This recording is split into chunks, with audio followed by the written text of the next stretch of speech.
आज इकडं आजीचं काय चाललंय? भाकरी करते. चिकन आणलं होतं, चिकन केलं, बिर्याणी केली. बिर्याणी नसतंय, काय मग बिर्याणी. बिर्याणी आणि सुक्क करायचे बघ.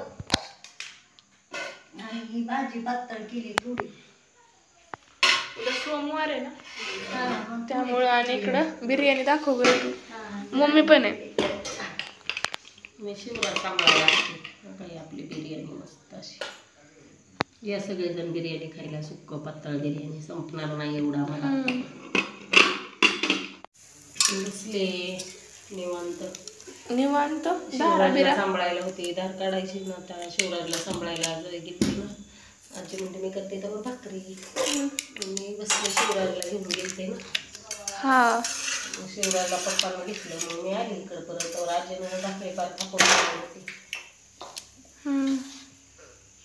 चाललंय आजचं नियोजन. तुम्हाला रोज संध्याकाळचा व्हिडिओ दाखवतात. आता उन्हाळ्याच्या गाया बांधल्या ना 8-15 दिवसांना, मग दिवसभर व्हिडिओ काढलेला दाखवतो मला. उन्हाळा 15 दिवसांना आम्हाला लागणार आहे गुरवाल्यांना, शाळेवाल्यांना. आता यात्रा आहे बालवाची. वरवून पाटाची होती ना काल. आज हा का? आज मटण होती, काल शाकाहारीचं होतं ना. वरवून पाटाची झाली आता. पुशेगाव दुसरी कुठली असते का आपल्याच इथली? पुशेगावची. अशी इकडच्या तिकडच्या गावांची बरंच गावांच्या यात्रा चालू झाल्यात आता. दिवाळी झाली की यात्रा चालू होत्यात. मग डिसेंबर महिन्यात भानुबाची यात्रा असते. पुशेगावची यात्रा आहे, देवदानव युद्ध. आता ती दत्त जयंती झाल्यावर दुसऱ्या तिसऱ्या दिवशी असते. आणि मग आमची डायरेक्ट एप्रिल मार्च महिन्यात असते. जानेवारी महिन्यात काळूबाईची असते.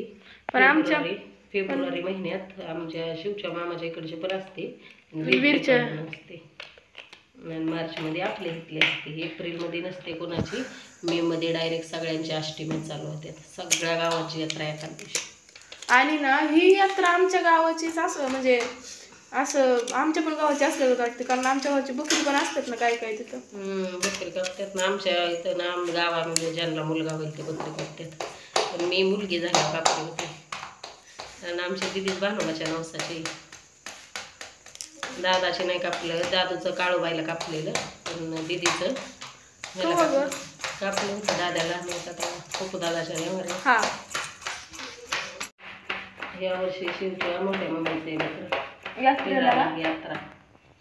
गेल्या वर्षी आम्ही कापलेलं, या वर्षी मोठी मम्मी कापणार. पण कोणाचं असलं तरी कालवा जर वर्षाच्या असणार आहे. आणि पेपर पण असणार आहे. बाकीचं आम्ही करणार आहे. पेपर पण असणार आहे. तुला मोठी मम्मी कापणार आहे या गोष्टीवर तुमचं काय म्हणणं आहे? काय नाही, बरं आहे, चांगले गोष्टी. प्रत्येकालाच ते देवाला आशा नाही का सगळ्यांची. आम्ही करतो का? आम्ही कोणाची वाटच नाही त्या दोघांची बघत. आम्ही मागच्या वर्षी होतं म्हटलं, ह्या वर्षी नसा म्हणजे आमचं नसतं, पण मोठ्या मम्मीचं आहे. नाही, दरवर्षी जास्त की. आता एवढ्यात नव्हतं का आपलं बाबा लॉकडाऊन त्यामुळे नव्हतं का आपलं. पण आता कारण शिव पोटात होता तेव्हाच पहिलं लॉकडाऊन पडलं होतं. शिवच्या वेळेला 8वा महिना होता, तेव्हाच लॉकडाऊन पडलं होतं, पहिलं लॉकडाऊन. त्यामुळे नव्हतं का आपलं 2-3 वर्षानं. गेल्या वर्षी चिकन पण सारखं नाही खाऊशी वाटत. पित्त होतं मात्र चिकन खाल्ल्यावर. पण आता काय, चिकन खाल्ल्यावर पित्त होतं, नवीनच ऐकले. आणि मटण कसलं पण खाल्ल्यावर मला पित्त व्हायला लागले. मी बिर्याणी खाणार. मला पण हे झालंय, पित्त व्हायला लागले. आता नव्हतं होत कधी पण. दिवसभर काय कटाळा येतो. खायला झालंय कमी आता. आतापर्यंत बरे दिवस गेले चांगले मस्त मजेचे. आता खायला कमी झालंय त्यामुळं. तर इकडं चाललंय, झालाय स्वयंपाक. आता दारा काढायचं. काय 2 लिटर दूध निघतं. धार काढायची. 2 माणसं लागतात. गाय एका माणसाला दूधच देत नाही. आणि काय जनावरं पण कुठे लागतात. तसे आमची गाय पण कुठे लागले. एवढं मोठं पैसे देऊन बसलोय त्याला. 58,000 आणि 2-4 लिटरच्या पुढे दूधच दिलं नाही ते. आम्हाला तर मला त्याला 18 लिटर दूध दिली. आम्हाला डायरेक्ट 8च्या पुढेच दिली नाही आमची गाय. त्यामुळे तिला आता 3रा महिना लागेल ते. मग जेवतानाच डायरेक्ट भाकरी करायच्या ना, असं करण्यापेक्षा. टाकणार आहे बाजरीच्या भाकरी. पण आम्हाला ज्वारीच्या भाकरी नाही आवडते. थोडंच खातो कधी गेल्या तर.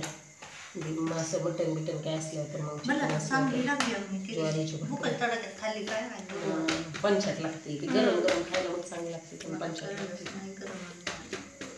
आम्हाला सवय नाही त्यामुळे आम्हाला नाही खुश वाटत चपात्या पण आता खायचा कंटाळा यायला लागलाय कारण शिवला रोज चपाती लागते ना आम्हाला चपात्या रोज नाही खायची सवय आम्ही खातो आता रोज काय पर्याय नाही पण शिवच्या पप्पाला तर सकाळी टमाट्याची भाजी केलेली खारट लागली मग आता काहीच कळलं नाही मी तर खाल्लीच टमाट्याची भाजी खारट लागली खारट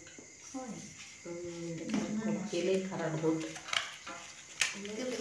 घोट कसलं खराट घोट काम केलेलं बरं वाटतं पण शिवला सांभाळायचं लय अवघड आहे शिव नुसता पळून पळूनच 1 मिनिट पण घरी नाही थांबत पोरं काय करते आता अजून दिवाळीचं फटाकडंच वाजवतात अंधार नाही नेंदार नाही नुसतं पळत राहतात त्याच्या मागं पळूनच हात पाय घालतात आल्यापासून माझं तर 4 तर हेलपाटं झालं असत्याला बेत तर कोणालाच नाही त्या चुलत्यानं खवाळलं त्यांची पोरं हाणून घरात घातली ह्याला नुसतं खवाळा तर वराडला मोठ्याने गेला परत तिकडं आपली ना जॉईंट फॅमिली असायला पाहिजे तर कसं भारी वाटलं असतं रोज तुमचे भांडणं सोडवता नको नको झालं असतं मस्त केली अगं केली असते गडीभर आले 4-8 दिवस महिनाभर तर तुमचं पटत नाही आता तरी नाही पण पहिली तर तुला इच्छित्री होती चाकू घ्यायची आणि त्यांना कापू का म्हणायची कालाय आमच्या घरी आता हत्ती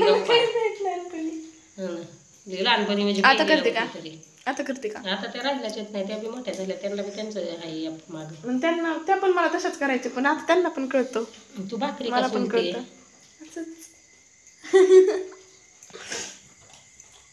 माती कलरच म्हणतात ना याला माती कलर कसलं देतो ती ऑइल बॉन्ड केल्यावर कसं काय द्यावं लागेल पण आता एवढे कलर देतोय ना जर वर्षी मग हे करा पण वर्ष होईल आपल्याला इकडं स्वयंपाक आणलेला मग यात्रा झाल्यावर चांगला 2 दिवसात आहे ना लगेच सगळी ती जिकडची तिकडे गेली तेव्हा नाही यात्रेच्या दुसऱ्या दिवशी होते तेव्हाच आम्ही पसारा नाही चालू केलं जातं तिथं रवलं होतं आता परवळ हे करायचं नव्हतं ते अर्धा कोबा अर्धा परवळ झालाय